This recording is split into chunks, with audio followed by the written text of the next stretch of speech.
there's many things I want to engage with you about. And if I may, kind of freely and honestly as people. All right. So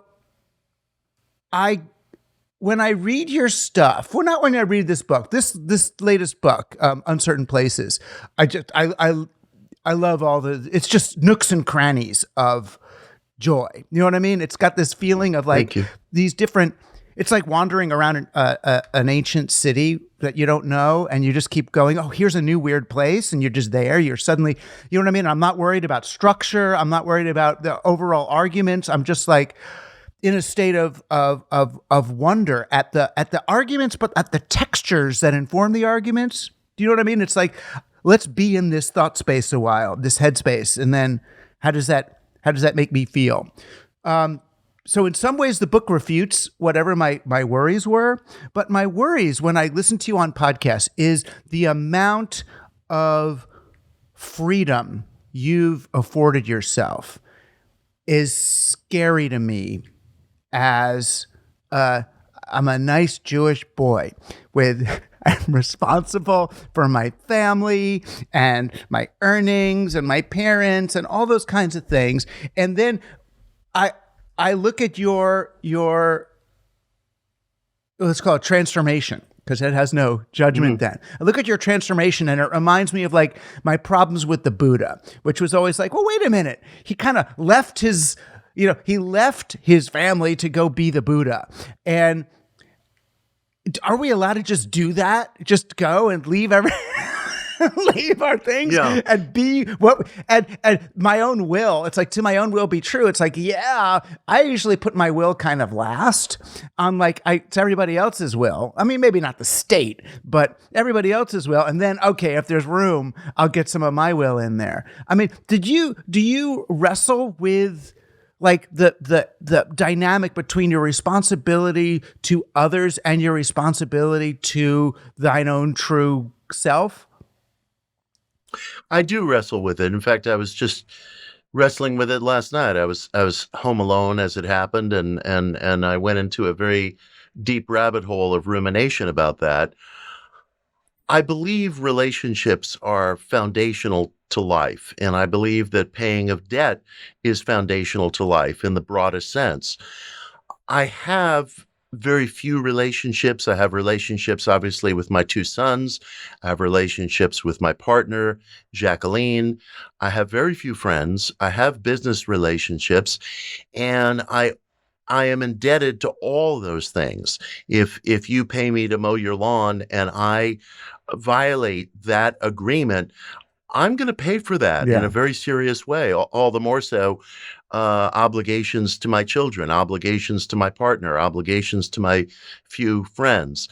So I do take debt very seriously. Speaking of nice Jewish boys, there's a passage in the Talmud that has always been very meaningful to me, where a master asks his students, what are the marks of an evil man? And they all have very good answers. Some say a bad name, a bad heart, a bad eye. And one student says, he who borrows and does not repay.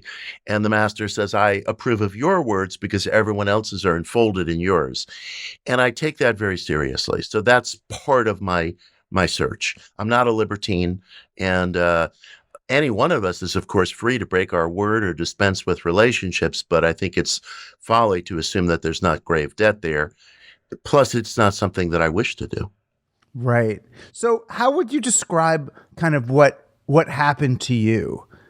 I mean, now, I was reading a lot in the moment, but I'm wondering, I guess now, after living this way. Well, I felt back in 2017 that my personal search was getting sort of stale. I found myself repeating things.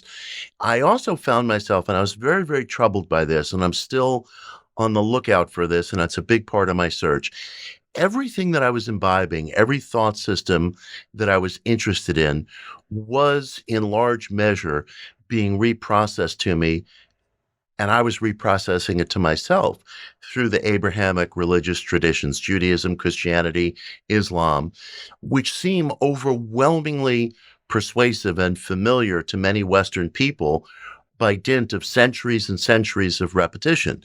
But like all religions, they're just conceptual. Every religion, although it may contain splendid universal truths, including truths that I dropped to my knees before, nonetheless is the product of human hands.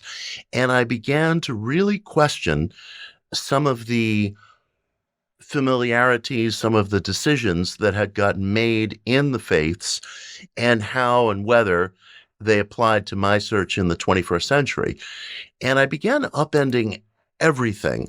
Again, not outside the structure of relationships where I feel I'm sustained and I have something that I have to contribute back to that sustenance, but in terms of my conceptual view of reality, my view of how I related to, for example, deific energies or energies that might be extra physical, if that's a part of my search, and questions about what is temporal and what is eternal, and where do these ideas of non-attachment, non-identification really come from, and where would one demarcate where the supposed mundane begins and the supposed ethereal starts to kick in, or where personality ends and essence begins, or where you draw a line between supposed finite and infinite?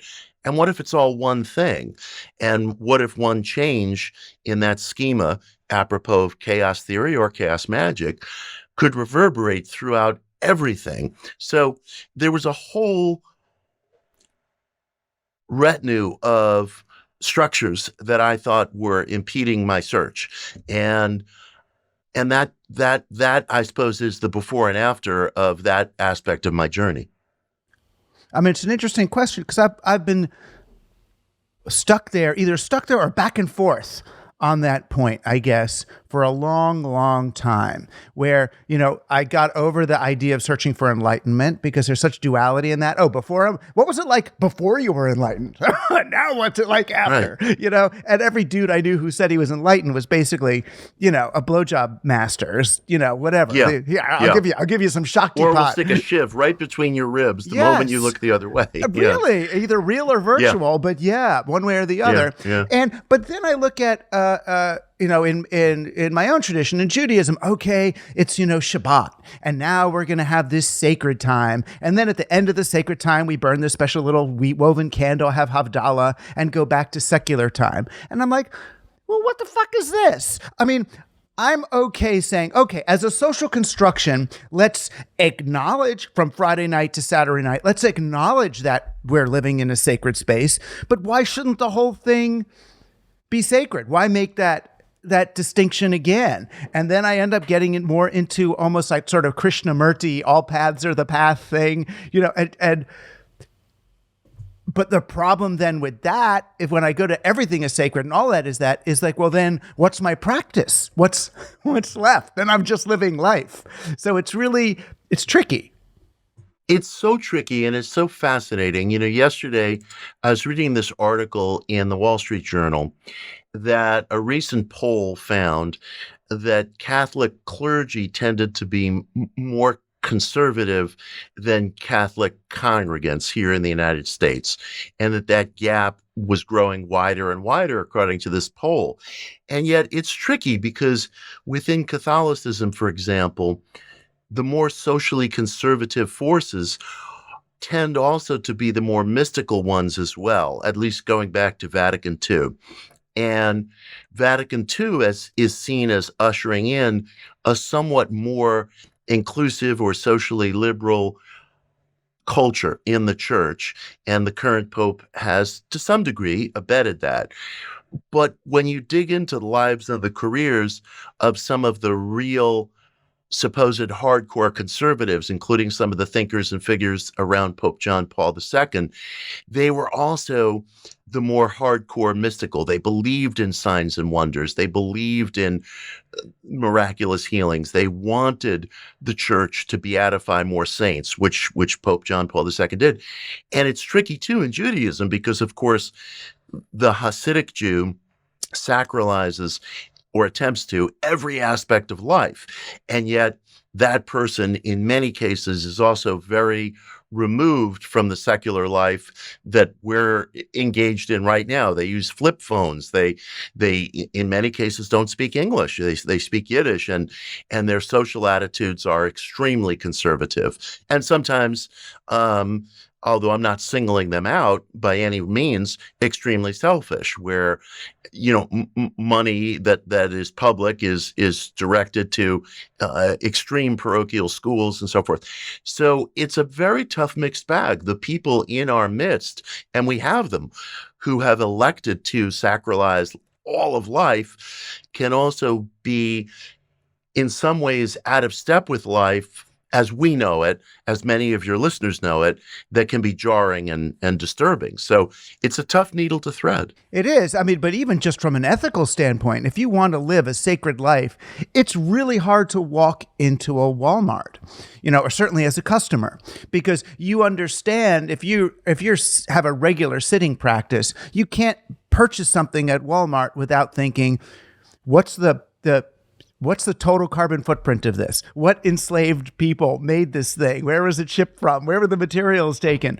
So that living a secular life as a spiritual person, I mean, for me, provokes so much guilt, so much shame. I mean, not that the shame is a valuable, I don't know, maybe it's a little valuable. It's not a valuable emotion necessarily, but it's hard. I mean, I understand when I look at, there was that great show from called Shtisel on Netflix about the ultra-Orthodox community in Israel. And for a while you watch it and you think, I kind of get it. It's like an urban Pennsylvania Dutch. We're going to study this stuff and maintain this. But it was ultimately they resented and were completely dependent on the tax dollars of the Zionists, yes. to maintain this lifestyle. Well, I don't know if this is an off-ramp precisely, but one of the adjacent ideas found in the work of the spiritual philosopher G.I. Gurdjieff is that, and I mean, we're already talking about a man whose work was generations ago, but he felt that the modern individual was stripped of awareness of where the consumer goods came from, or any kind of goods, crafts, what have you, foods being consumed. And he said, the ideal is that if a person looks at a chair, he ought to know, or at least have some question, where did this thing really come from in the most basic terms? Who shellacked it? Who painted it? Who forged the nails that hold it together if it uses nails? Who designed it? Where's the wood from? How was the chainsaw powered that cut the wood? And he's not asking you to let go of the reins of consumption, which would be impossible for most of us, but at least really have an idea, be interested in or in the know about where stuff comes from. And he felt that that was part of humanity's decline, that humanity just didn't even know where the utensils on its table came from, much less have any interest in it. I don't know if it's an off-ramp, but it was something he always taught. No, it's interesting. I mean, it's almost going back to Aristotle's 4 causes. How many causes can you identify for the thing that you're sitting on? It's like, yeah. I mean, including, I must say, the unintelligible. I mean, we're all sitting around waiting for this Pentagon report on UFOs to come out. We'll see what happens. But there's the unintelligible as well. And the willingness to say, I really, really don't know, and not to vault in the direction of belief or disbelief, but a kind of suspension.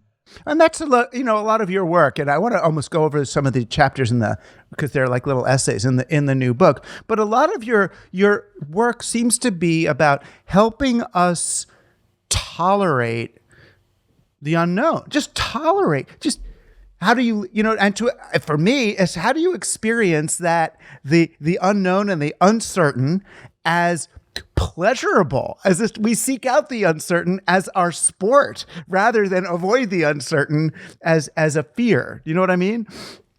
Yeah.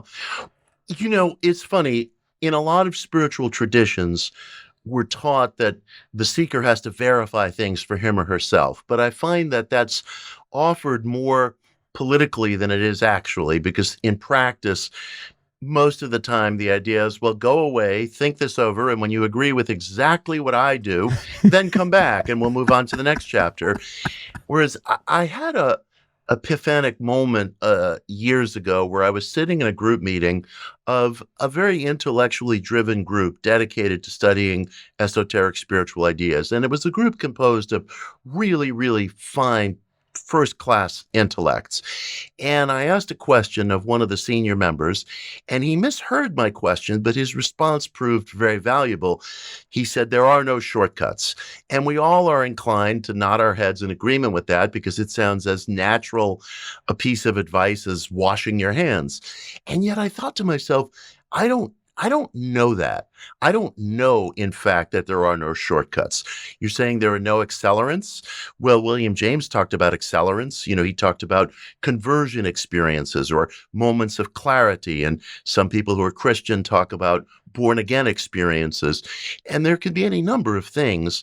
I was very struck by the testimony of a psychologist that I read years ago, where he said there was a woman in his office, one of his patients, whose husband was this really tough, hard-edged businessman, and she suspected that he was having an extramarital affair. So she confronted him with her suspicions. He confirmed them and immediately said, not only am I having an affair, but I want a divorce. And she was terrified because her whole life economically depended upon this man, and she knew that the divorce proceedings to come were going to be very, very rough. And she was worried about being left without enough resources. And the client later told her shrink that she walked out into the parking lot after their session, and she had this moment of clarity, you could call it an epiphany, where she realized, you know what? I really, really am truly alone in the world. I'm really in a position of total isolation. But instead of it causing her despair, it caused her a kind of euphoria because she was so thrilled to finally come to this place of unvarnished truth and not try to hide from it or talk to her friends and get all the, well, what about this or do this or get a good lawyer. She came to terms with the gravity of her situation, and it did transform the situation for her. And that was at least a testimony. So just for example, when we speak of there being no shortcuts, it sounds so commonsensical, but is it true? Is it true?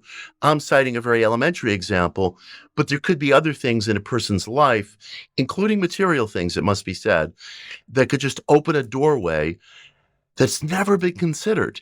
And I really want people to feel at liberty to go there. Well, and plus, I mean, for better or for worse, there are shortcuts. There are, time space bends. You can get from one place to another. I've seen it on Star Trek, Absolutely, and I believe it. There are shortcuts. Yeah, and I believe there are shortcuts that can bring unbelievable tonic to one's existence. Like, for example, and this is a theme I return to again and again and have no plans to stop, getting away from cruel people. I feel that our therapeutic and spiritual cultures talk far too little about the problem of human cruelty. And I'll hear people say how insulted they are by their mother-in-law, for example, and that this has been a problem that's persisted for years and years. Therapy, prayer, meditating, chanting, burning incense doesn't make a dent in it. What should I do? And I always ask them, can't you just get away from this person? Declare this person persona non grata in your house. You're not coming over for Thanksgiving. You're not coming over for Passover. And they say, well, I can't do that. I want my kids to grow up with their grandma. Those are valid concerns. But if the person really is cruel, and presumably your kids have other positive role models in their lives, you could do it. You could do it. Well, my husband will object. Okay, that's a consequence. There's always consequences, and some consequences may be too great to bear, and that's legit. But never exclude that radical possibility. You are with this person by choice. Right. I mean, there's also, though, I'm sure you've had them. I've had, actually, the clearer I get with myself and with others, the more easily I can lose what had been good friends.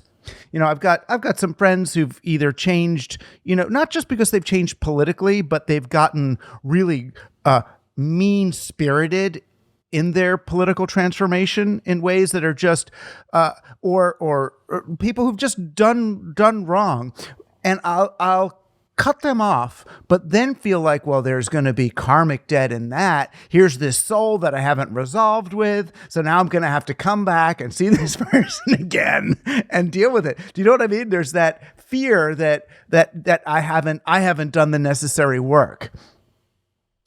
Well, I would say two things. There's consequences to anything. I think a man could just sit in his house all day long, and there's going to be consequences, and they're frequently going to be unforeseen. But I've always been challenged by something that Nietzsche wrote. I think it was in Beyond Good and Evil. And Nietzsche had, I think, a very fine understanding of karma in the classical sense. He wrote, a good or a bad to us has to be repaid, but who's to say that it has to be repaid to the person who did it? And it's a difficult statement because it sounds implicitly unfair at first. Well, should a bystanding pedestrian suffer because someone stole something from me or what have you? But Nietzsche's idea, I would argue, is pretty close to the impersonal nature of karma in the most classical sense. Right. And there are different iterations of karma, of course. But karma can be this brutal, untamed beast that creates judicious outcomes, let's say, across vast stretches of time. And one could also say, well, gee, look, if I find Nietzsche's statement unfair in the negative, is it also unfair in the positive? We like to use the expression pay it forward in our culture. Right. Someone does nice, for me, I do nice for Mike standing on the corner. That doesn't seem so bad. That seems kind of almost like a proper irrigation of good tidings. But Nietzsche's challenging us and saying, well, listen, it may be the same with bad tidings. Debt has to be paid, and it's going to get paid, but there's no telling, and we can't direct where it'll get paid. Right. And as we develop or mature, going to one of the first topics in your book, we amass a certain power. We do. And, you've written about power. It's earlier than this book, but in this one also. And when you first were writing about power, I was thinking that you meant it, like Tony Robbins, absolute power, but you're using power in a different way. And I was hoping, you could kind of share kind of what you came to understand about power and how we determine how and when to use it. I see it as self-agency. I see it as a sense of agency to see through some reasonable iteration of what we want in the world around us, or what we want in terms of our own most intimate personhood. The other night I was at a bar, and the bartender was an individual who you might look at and say, well, that's kind of an ordinary looking person. But this individual was done up like it was, Johnny Rotten 1977. And it had an electrifying magnetic quality. And I thought to myself, there's a power in that. There's a power in that. Rather than just kind of taking off the shelves ideas of what the 5 choices are for what a human being can look like, this person just went wild and created a Jackson Pollock painting out of the self. And I thought, that's power. That's the kind of power I'm interested in.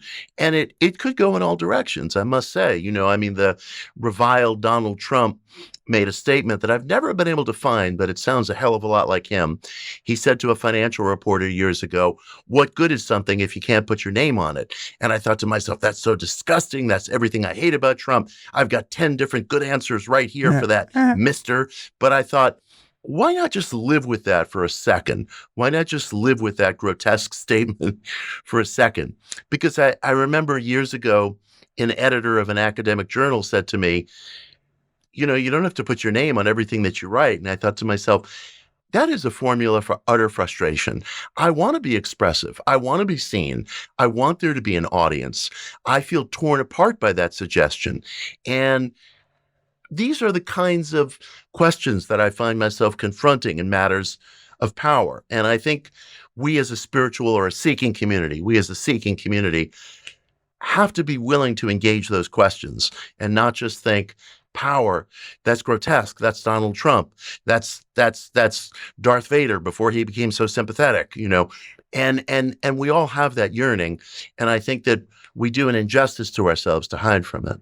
And most of us are not Darth Vader. Most of us are not dictators of empires, and the fact Right. that those villains could be used to make, maybe not me, but to make the meek even more downtrodden than they already are, is a crime. It's cognitive damage at that point. Which is really well. It's funny. I was reading Machiavelli's The Prince lately, and I found that Machiavelli, if I can trust the translations I'm reading, had a much better character and ethics than a Trump, for example. He talked about the importance of not causing unnecessary divisions, of leaving a population to its own devices to the greatest extent possible, of surrounding yourself with wise and careful and cautious people, not something Trump is reputed to have done.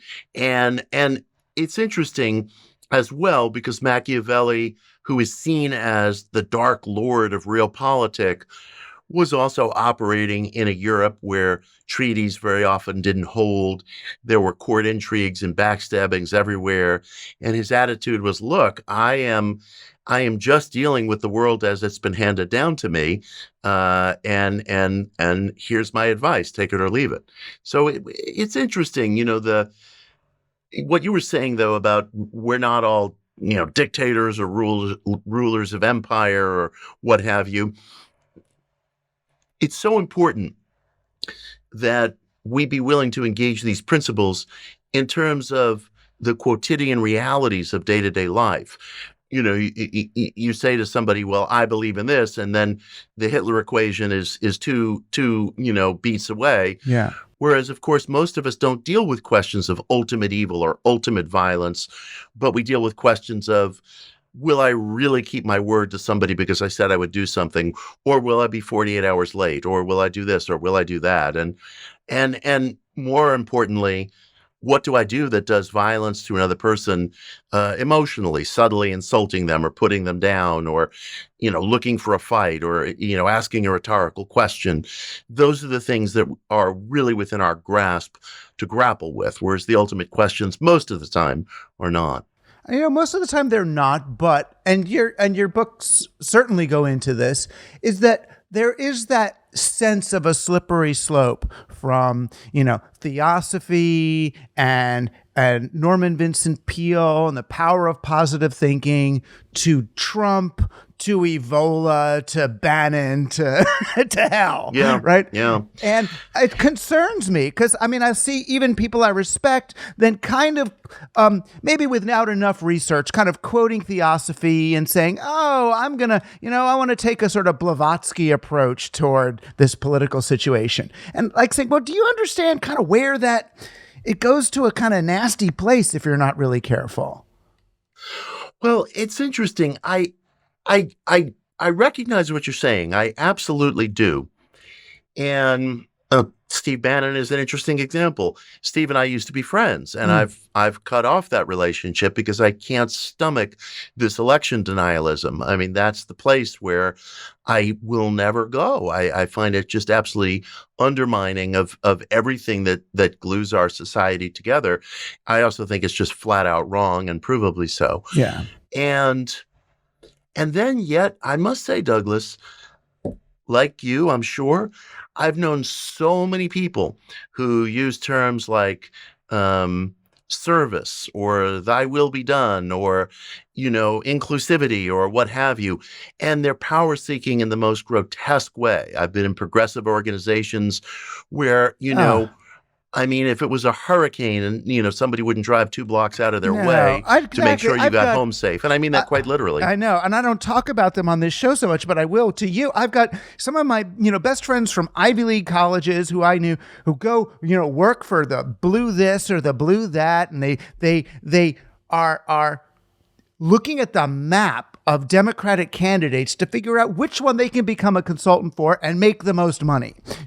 Basically Right. marketing them and their policies, and then you get a job and a seat warmer at an NGO. And I understand that the institutional left is a giant corrupt awful thing. And I understand why people are mad at it, right? But that doesn't, as a nice little Jewish boy, worried about the next uprising where, we get clobbered based on blood libel or fear of a Zionist banking conspiracy. I always feel like the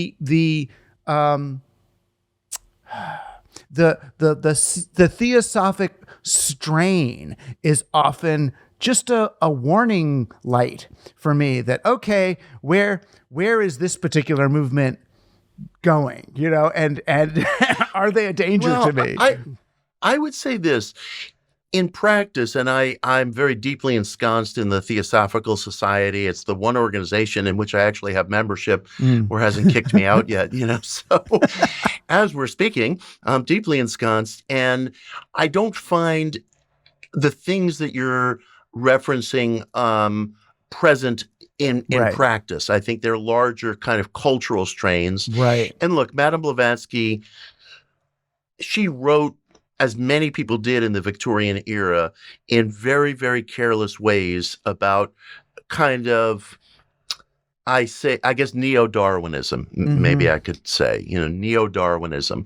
And that is justly alarming. And she made efforts, insufficient ones, to point out that she wasn't talking about races. She was talking about epochs of spiritual development, but 157 pages later, she would use a racial reference that was sloppy and that was poor. I don't think it represented her core outlook, but she could use colloquialisms that she didn't have control over. And I recognize what you're saying. I also feel it's endemic to the human situation to be power seeking. And there's a violence or there can be a force in that that shows up always and everywhere. And it seems to me something that's not so much from any one idea, but very deeply embedded in human nature. Yeah, but even without the power part. So let's say you look at the aspects of my own work that are suspect of this, would be a book like Team Human, which I write about humans and how we come from nature and, I am not an animal, or I'm not a number. I am a creature of God, and I am a part of nature and one with nature, and we're all connected in this one thing. And I see the same words like coming out of the mouth of the woman who got elected, the ultra right woman who got elected to the head of the parliament in Italy. In her acceptance speech, I am not a number. I'm not a consumer. Machines cannot control me. So and I go, oh wow, there's a real overlap between me and Hitler, even. We both like psychedelics. We both like nature. Right. We both like humans. Yeah, vegetarian. Right. We like dogs and kids. And I would say, Douglas, this is the critical difference between you and the woman who just got elected the head of the Italian parliament. The conspiracist view, in my estimation, is always on the search for a hidden foe. You're not looking for a hidden foe. Your attitude is tech can be dehumanizing, tech can be violative, and as wonderful as it is to our great peril not to realize that. You're not looking for the bad guy, the hidden hand, the person to blame. And the conspiracist outlook is always on the march, looking for a hidden foe or a hidden enemy. And it usually takes the shape of very familiar tropes. Globalists, Jews, witches, Satanists. I mean, these are very common, QAnon tropes, or, sometimes they're slightly disguised, sometimes they're not. But there's always an excuse to burn down somebody's village, and it's because they're the bad guy behind the scenes fucking with things. The last place I'm going to look is in the mirror. The last place I'm going to look is at economic policy or tech policy, or heaven forfend, should someone regulate Elon Musk, Right. And you're looking for antecedents that are understandable and graspable and visible and don't require anybody's village to get burned down. And conspiracists are looking for a hidden foe who needs to be eradicated, so that the rest of us good people can breathe free. Right. We get rid of the pederasts, we haul them out to the street, do mass executions, and then society is all better. It's just like, good luck. Exactly. Good luck finding them. Always the belief from, always the belief from deepest antiquity to today. The guys over the next hill, everything would be great if it weren't for them.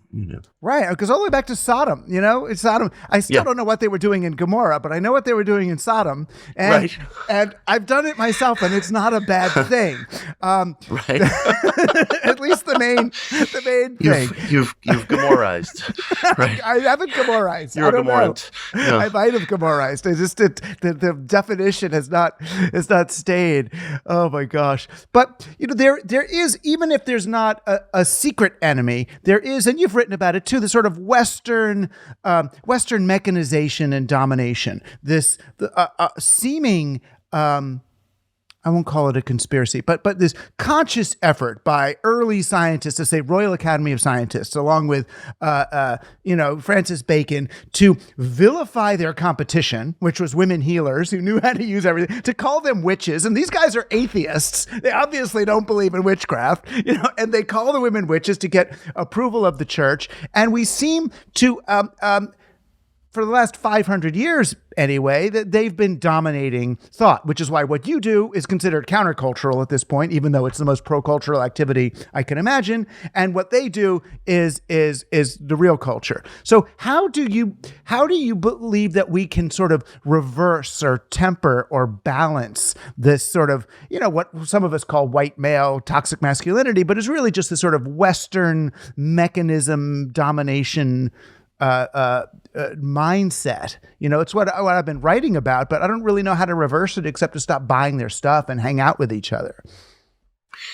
Well, one thing I've committed to on social media, which is where, let's face it, we spend most of our lives, I will not engage in trash talk, cruel sarcasm, rhetorical questions, bullshit exchanges with people who are writing in bad faith or writing strictly to provoke. I won't do it. And I've had people, sometimes prominent people, attack me on social media, and I won't engage in it. And it took me years to get to that place. And it is within the power of the individual. And you feel a hell of a lot better, I can tell you from experience, because when we engage in these things, especially when we instigate them, I think we feel a kind of shame. I think we feel a kind of degradation. And we sublimate that by just going back to the bottle and taking another swig. And it keeps going and going and going. And I don't think we as a human community are going to make it if we don't get in front of this hateful language that populates most online discourse, including in the most mundane matters, where somebody will be a smartass just because they can and think it has no effect whatsoever. It has an effect on the individual doing it as much as the person toward whom it's directed. People complain in private, I have a poor self-image. Most of us feel we have a lacking self-image. I think tonic for self-image can include, and immediately so, desisting from trash talk. It's the last place we look, and we engage in it 24/7 online, and yet it's within the capacity of the individual to do that. It's interesting. Is there a spiritual path, and maybe actually Judaism was meant as this, but is there a spiritual path that's just focused, doesn't matter what you believe or understand or what rituals you do or whatever, but that's totally focused on kind of your comportment, just how you move through the world, just move through the world as a fucking mensch, just a nice, gentle person? Can't that be a spiritual path? I I think it can. Maybe a spiritual path with no name is the best path, you know? I mean, I remember once I was talking to John Kabat-Zinn, who did a lot to popularize mind-body therapy, therapeutic meditation, and so on. And I said, "Do you consider yourself a Buddhist?" And he said, "No, I used to, but I no longer do." And I thought that was a very shrewd answer because he was doing two things at once. The first is he wants to get his mind-body stress reduction programs instituted at hospitals. So it doesn't help him to have a religious Right. label hanging around his neck. But what could be more classically Buddhist than saying, "No, fuck that. I belong to nothing." You know, I mean, isn't that supposed to be the ultimate goal? Yeah. You're not attached to even the teaching or the teacher himself. So I honored that. I thought he was sincere, but he was also extremely shrewd in coming to that place. And sincerity and shrewdness can serve one another. And I thought I liked the answer. I liked it. Yeah, I mean, it reminds me of a question you write about in the book really beautifully. It's the one that stuck with me most is the what if you're praying to the wrong God? Yeah. You know, and to sit Now with we're getting that into for- Satanism. Yeah. Yeah, but not even just Satan. We're getting into Judaism too. It's like Yes. it's anything. It's like what if you're praying to the and to really take that in, you know, to really take that in. It's like, well, shoot, if Yahweh or Adonai or the abstract Jewish God is not the right one, it's like, I'd really like to get into Aphrodite personally, you know? I invite you to. But aren't I going to get in trouble? Is Yahweh going to be? He said the Bible. He says he's a jealous God. So I'm not. And Yes. one of my commandments is I'm not even allowed to worship anything. But if Yahweh or God is really God of everything, then can't I just worship one face of God that happens to be Aphrodite? Isn't that still legal? It's fascinating.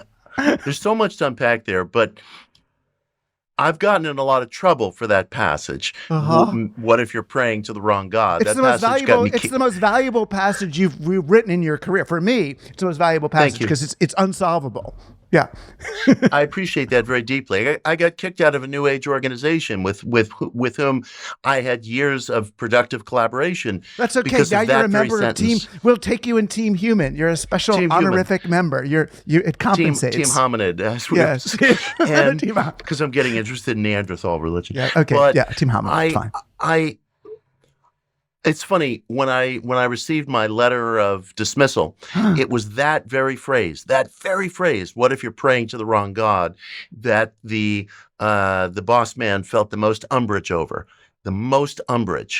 and yet that question came to me because, to be completely frank with you, I had things in my life that I felt were not working, and I had walked for many, many, many years what I think you could call an Abrahamic spiritual path. Yeah, I'm interested in new thought. I'm interested in all kinds of things. But the idea that there is this one Jehovah, Yahweh, God, call it what you wish. And that's where the appeals have to go, or maybe you can find an intermediary like a saint. But I wonder, do I have to accept this paradigm? Must I accept this paradigm? And if I exit this paradigm, and am I thereby, as you were suggesting, risking consequence? And the answer to that question is, of course, yes. I mean, I could come up with all kind of pretty answers, but of course there's a risk of consequence. It would be immature to say that there Right. wasn't. So I dove into this deep end of the pool, and I said to myself, let's see what's going to happen. Let's see what's going to happen. And I mean, Douglas, I said to myself, I'm willing, for the sake of the search, to sustain the possible consequence. Right. Did you be like the husband in Rosemary's Baby and end up stuck with the devil or something? Whatever. Yeah. It's worth a shot. God damn, if only he wasn't so likable. Guy Woodhouse. Likable man, you know. Yeah. Well, the other way to look at it, though, which is interesting too. I mean, I've always thought the reason why the Jews had the nameless, faceless God was going to one of your earlier points. How do you get away from cruel and evil people? Right. I think in Torah, what they teach is the way they get away from the cruel and evil person who is Pharaoh is they have to smash the idols that Pharaoh believes in, because they believe in them too. In other words, if you believe in the same idols, the same gods as the bad person, which in Pharaoh's case were the Egyptian gods, you've got to smash them. So you do the plagues, which basically are the desecration of each of the gods that the Israelites must have believed in. Once the last one is gone, they can leave, rebirth themselves into Canaan or whatever, and they get away from the bad guy. But then, guess what happens then when their god becomes, even if he's an abstract god, even if he's when he becomes an idol, then what do? Then you're back worshiping the wrong God again. You've got to renew, you've got to smash your image of God in order to, I agree experience with that. the holy. And apropos of getting away from cruel people, if one looks at the Exodus as a basic parable of the human situation, they did leave. They didn't stick around and say, well, there are some cognitive exercises we can do to get along with Pharaoh. They left. And again, I feel that is such an overlooked option that the human being has. And I feel insufficient attention has been paid to it. You look at I think, frankly, there's a lot of people out there in the world who are poorly situated in life. And look, obviously there are problems of crushing poverty and a lack of social immobility that results from much greater factors. But if an individual is not really falling under those deep countervailing forces, a lot of people suffer a crisis of character, self-image, basic happiness and contentment. And they go to their shrinks and they go to their friends and they go to clergy and they read all the self-help books. And never once are they told, you must exit, you must get away from this person and burn your bridges behind you. And it is an option. I can speak personally that it has lent greater tonic to my life than any other one single step. And I suffered lifelong from anxiety, never depression, but anxiety, big problem I've wrestled with ever since I was a little kid. And a great deal of anxiety can lift when you relocate decisively to settings and circumstances that are more immediately amenable to you. And I don't think we consider that enough. Right. Well, at the same time, we also don't, I was talking about my dad lately and how he always used to tell us, he was raised in a tenement on the Lower East Side, 9 people bathing in the same bucket or whatever, all those stories. And he worked hard and earned money so he could get out of that neighborhood and raise us in the suburbs and do well. And yes, he did. And it's beautiful, and you could stay where you are and make that neighborhood better. Because eventually, when the whole world is a bad neighborhood of a sort, you can't just leave. I mean, that's Elon Musk's strategy, right? Leave the neighborhood, let's go to Mars. It's like, no, you can turn around and say, well, let's do this. Let's do this better. I mean, there is another option. There is an option. And if that option leads to satisfaction, I embrace it. But if an individual is saying, what do I really feel as a mature being is going to be best for me, for my family, for the people I love, uprooting is one option. But of course, I am talking about intimate things and the company we keep. And we, as human beings, put ourselves into horrible company that is just predictably bad over and over again. And in those situations, we have to ask ourselves, what do I really want? I know people who serial date, and then they have all these crazy stories about, I met this nut, I met that nut. Well, do you really want to date? Do you really want a boyfriend or a girlfriend? I know there are needs that satisfies, but you could be alone. Maybe you enjoy the friction of these shitty dates. I think we have to be really frank with ourselves. Yeah. I mean, the other big question I have on emerging from your book is whether magic is doing stuff or seeing stuff. You know what I mean? Or a little bit of both. So, my daughter manifests. She's on TikTok. She manifests, right?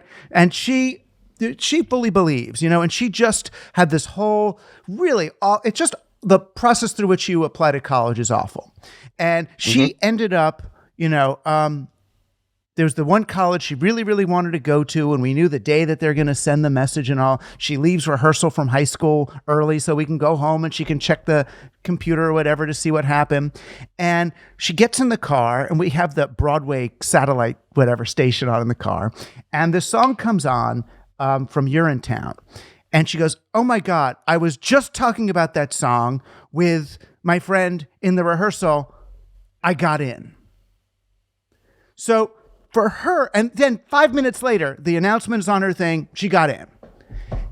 For her, the sign, the synchronicity to her, the way she navigates the universe, that synchronicity was enough to be, oh, it worked. She got her answer from the universe. So to me, magic is almost more that. Magic, or the best of magic, is this sense of rightness, of the signs are there. Not the sign sounds, again, so friggin' weird to say it, but the underlying patterns confirm themselves to you in ways that are not answerable. And that is somehow a way of saying, yes, you're on the right path, but you're on the right capital P path, that the universe is trying to tell you, we got your back. We got you here. You know what I mean? Yeah. So which is the wizardry? Is it it's orchestrating? The biggest question. One of the things I've been working with lately is I personally use the term select rather than manifest, because one of my questions, and I'm compressing so much into the size of a marble, but I want to be respectful of our time together. One of my questions is whether emotionally persuasive perceptive is actualizing, and whether everything that we experience as so-called past, present, future is an interplay of perception with this world, and of course, you talk about particle physics and, well, how can you extrapolate that to the macro world? Well, what the hell else are we? Pan the microscope back a few, light years, and we're nothing but the same damn particles, where these discrete bodies of matter that are quantum, where the smallest things going. And I have very real questions about that. Now, everything you're describing, which was emotionally very meaningful to your daughter and should be, the materialist would say, oh, confirmation bias, which is just an overused term for prejudice, never applied back at the person who's actually using it, because he or she has materialist beliefs that are as important as whatever the ones are that I hold. And or they might say, well, law of large numbers, it's a damn big world, so weird things have to happen to somebody. But those actuarial tables start to break down. When things get increasingly fantastic, they would be impossible, but for the fact that they actually occurred. In one of my books, Daydream Believer, I write about a park ranger from Virginia who holds the Guinness World Record for getting struck by lightning. Right. Man was struck 7 times. Later died of a suicide, actually. Was struck 7 times, according to medical records. Literally, almost any meteorologist or anybody who studies such things would have said, well, that's impossible, but for the fact that it happens. You can't even represent the number. I think we have a name for it, but it's so large, it's unfathomable, literally. And yet, it's impossible, but for the fact that it occurred. And when we start to analyze certain meaningful things in our lives, the emotional component that we feel over those things makes the stats of large numbers harder and harder to tabulate, because these emotional components, they're very intimate. They're very meaningful to the individual. It's not just, oh, something strange happened, a penny stood on its side. I might have an emotional attachment to that is so deeply individualized that 3 of those events happening in a row are off the tables of any causality. And that's, if there's magic, that's where it resides. And it may be as simple as emotionally persuasive perception. All the founders of quantum physics were believers in a perceptual basis of reality, and they meant it. They weren't using metaphors, and they weren't kidding around. And this question of a perceptual basis of reality, I think, is among the hottest questions that we as humans face. And it would it would open up such possibilities if we really learn to play with it. Because then That's you're what I'm back, trying. right?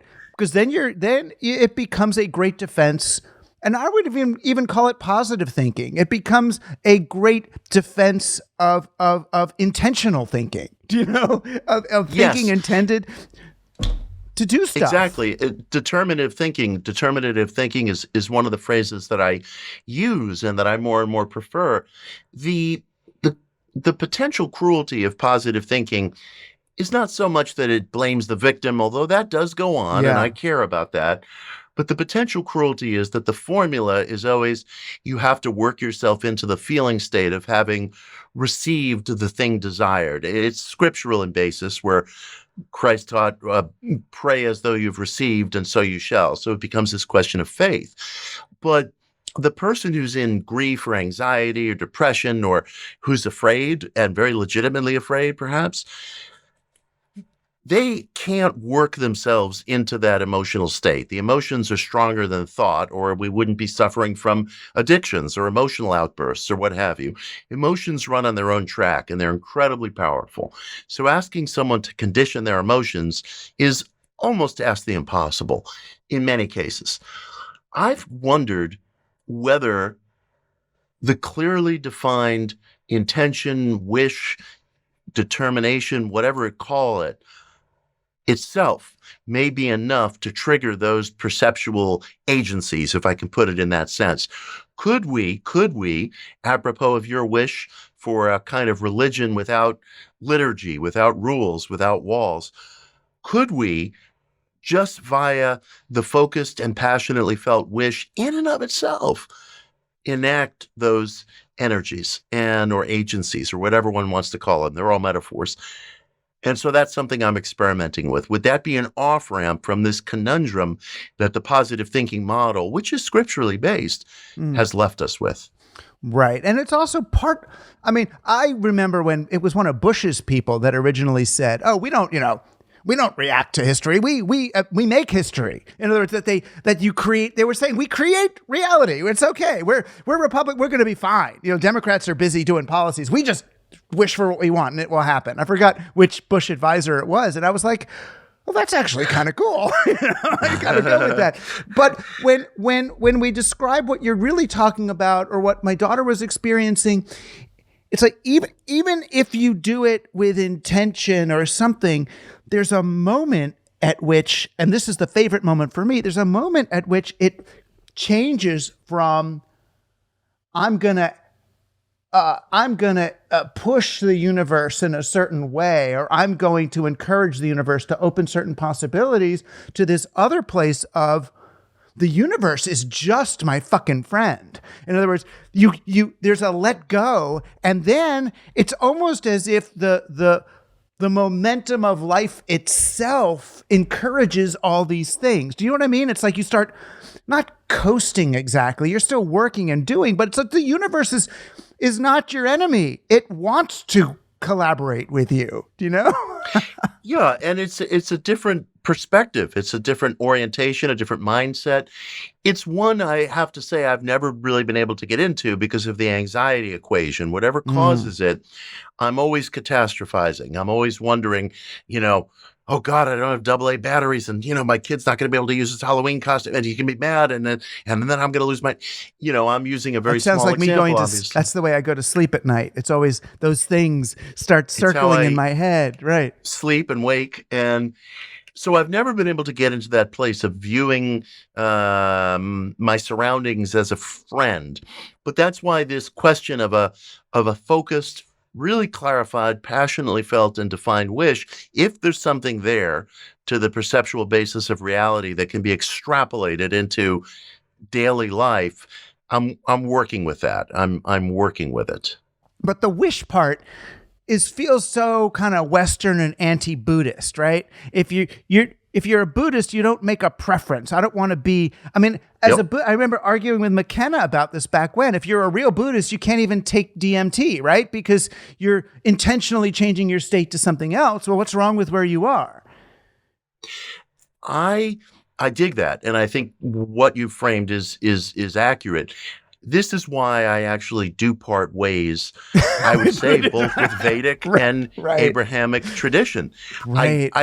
I do believe that the emotionally mature individual of just about any age is capable of defining what makes him or her happy. And there may be course corrections in that. But I really got tired at a certain point on the path of having that question taken away from me. I remember I was talking to a shrink once, and he was a good guy, very good guy. And he asked me, what do I want in life? And I announced it. And he said, well, that's superficial. And I said to him, look, you've known me for a lot of years. Do you really think I'm being superficial? Or am I perhaps just finally willing to be frank about what I really want? Now, we hear these nostrums, money can't make you happy, this can't make you happy. Well, why don't you find out? Why don't you find out? Those are frequently said by people who don't have those things. And they're frequently said, I might add, by people who wouldn't give those things up if they were asked to, Right. Take David Brooks, a columnist for the New York Times. David is a very good intellect who takes way too much shit. So I apologize for giving him more shit. But he inspired this insight. David wrote a column years ago saying, I realized at a certain point how indifferent I was to having just another bestseller, just another this, just another that. And I thought to myself, well, David, would you give that up? Would you release that stuff? Would you like to be, a columnist for, someplace else and not have people know your name? And I wasn't persuaded by it. I simply was not persuaded by it. And I think it's a very private answer, but the individual, I think, has to experience something to determine, well, this will or will not make me happy. I want to know. I want to verify. Right. I mean, unfortunately, life is too short to verify everything. You may lose. Yeah, you may lose. Yeah. And I come to terms with that. I mean, I noticed the other day, I don't know if this has struck you, but I'm 57 years old. I've noticed an uptick of the names I'm recognizing in the obituary section. Oh my gosh, yeah.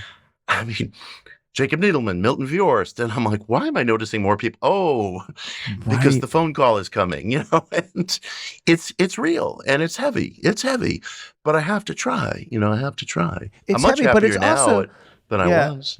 It's also liberative in a way that you're going to go, because then it's like it helps. There's a certain nothing matters about it that to me is relieving. I kind of shot my wad here. I made my kid, I did my books, I've made my contribution. And now it's just like, ooh, let's see what, Yeah. Let's see where this what will goes. happen. I really want to know. It's kind of cool. I really want to know. I do too. We're going to know. We are going to know. That's the one thing. Everybody finds out what happens after you die. Yeah, if we're still, if there's something there, which is, of course, the eternal question. Exactly. At least I have no fear that I will be excluded from whatever happens. I mean, it might not be good, but I have no fear that I've done something that will just mean I don't get to see. Yeah. And I know there are things that I want to leave behind. I said to my partner the other night, I'm working on this book, Modern Occultism. If something should happen to me, here's my password. Go on my computer. Have Richard Smoley finish it for me. Tell him I said that. And I'm not trying to be morbid, but let's face facts here, folks. I know. I thought about that too. Oh, if this is the last book, who can get into my Dropbox? Who's going to make sure this at least gets thrown up on Medium or something as a work in progress? Fernando Buscema has to finish it. He's a good man. Yeah. Yeah. But there's also you write, and I love it. You write about Lynch a little bit in the new book, in passing, and there's something beautiful about. And it's kind of a fun place to land this conversation too. The thing that I love so much about his work is it's not resolved, and that's so okay. That it's like if he's allowed to do what he does, I feel like it frees me up to do what I want to do in so many ways. I am not obligated to give the answer. I'm not obligated to get to a particular ending. That I can share the mystery. I could share the paradox, and that's enough. you know, and to trust. He's trusting his dreams. And he's entrusting us with his dreams, saying, here's what I saw. I don't know what it means. It kind of makes sense, but it kind of doesn't. Part of the key, I think, and I agree with all of that, part of the key to David's magic is that, and you find it tucked away in corners of interviews and the book that he wrote, he is such a master craftsman. He received such an education as a kid, knowing how to make things. His mastery of technical detail is extraordinary. David designs furniture, he paints, he does photography, he knows how computer tricks work, and never mind just, standard conventional filmmaking. His technical mastery is extraordinary. So he gained all this technical mastery as a young kid, and he knows how to do just so much stuff. The guy could be a cabinet maker, literally. Right.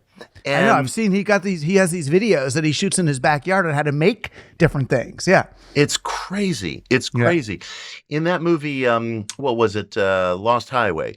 The lead character, Bill Pullman, lives in this nice house perched on a hill in LA. David made the furniture in the house. I mean, it's crazy.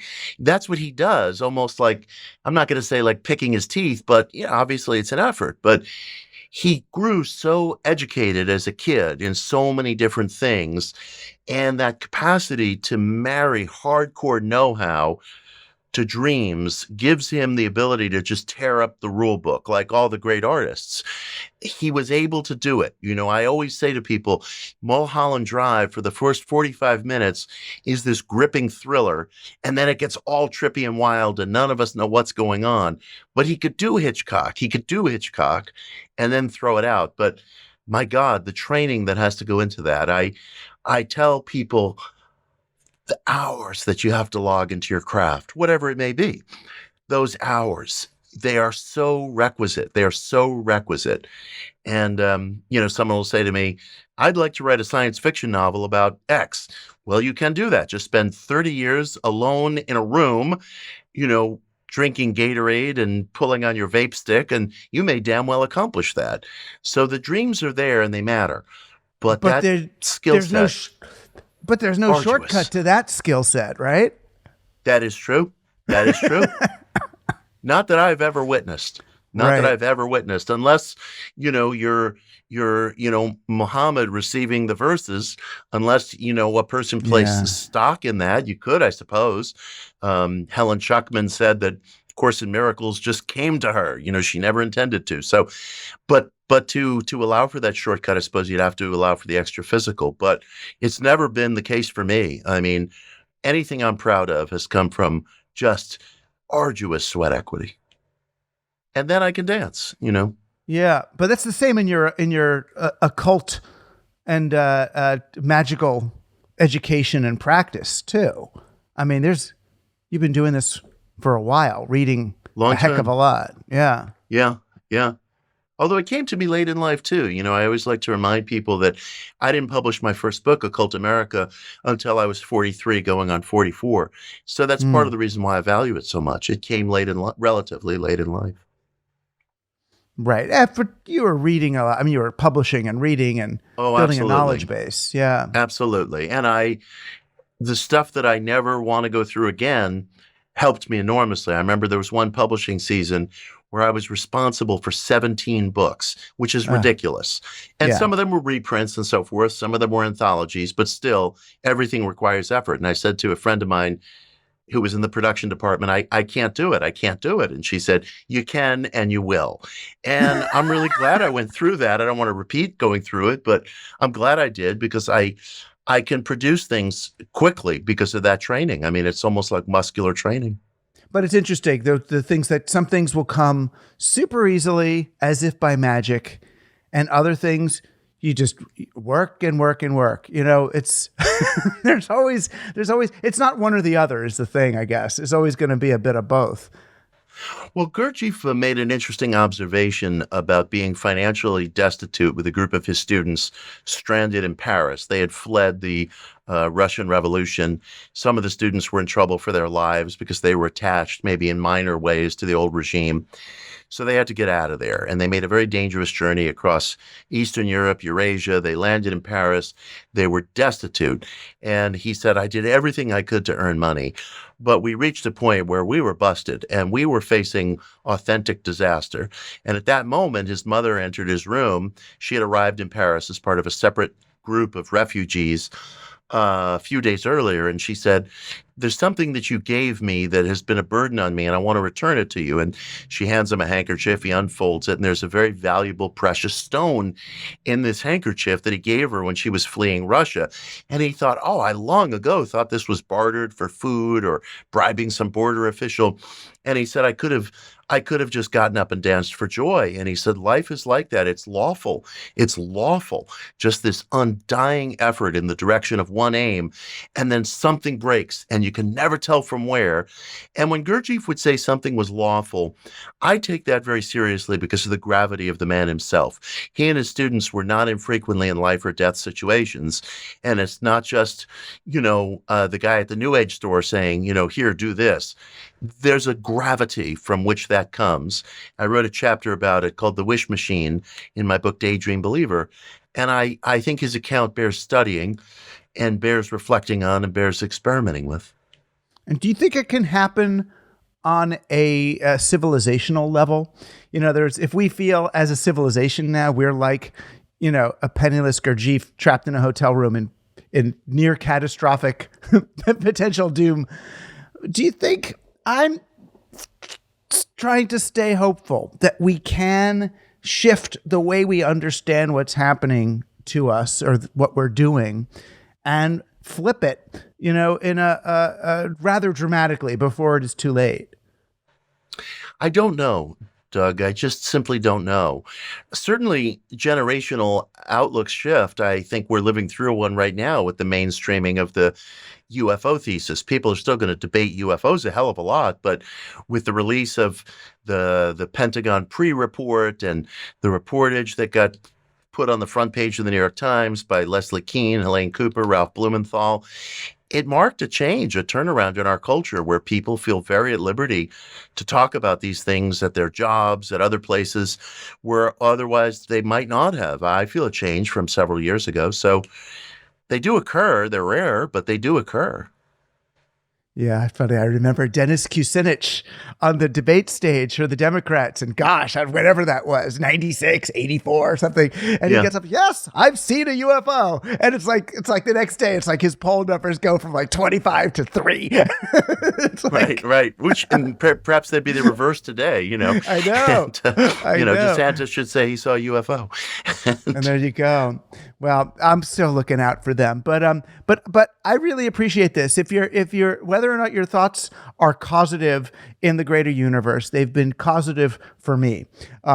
You've impacted my heart, mind, and soul, and both in scary but ultimately positive ways.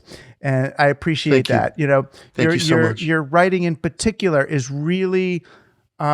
It's really good at taking our hand and walking us into potentially scary places.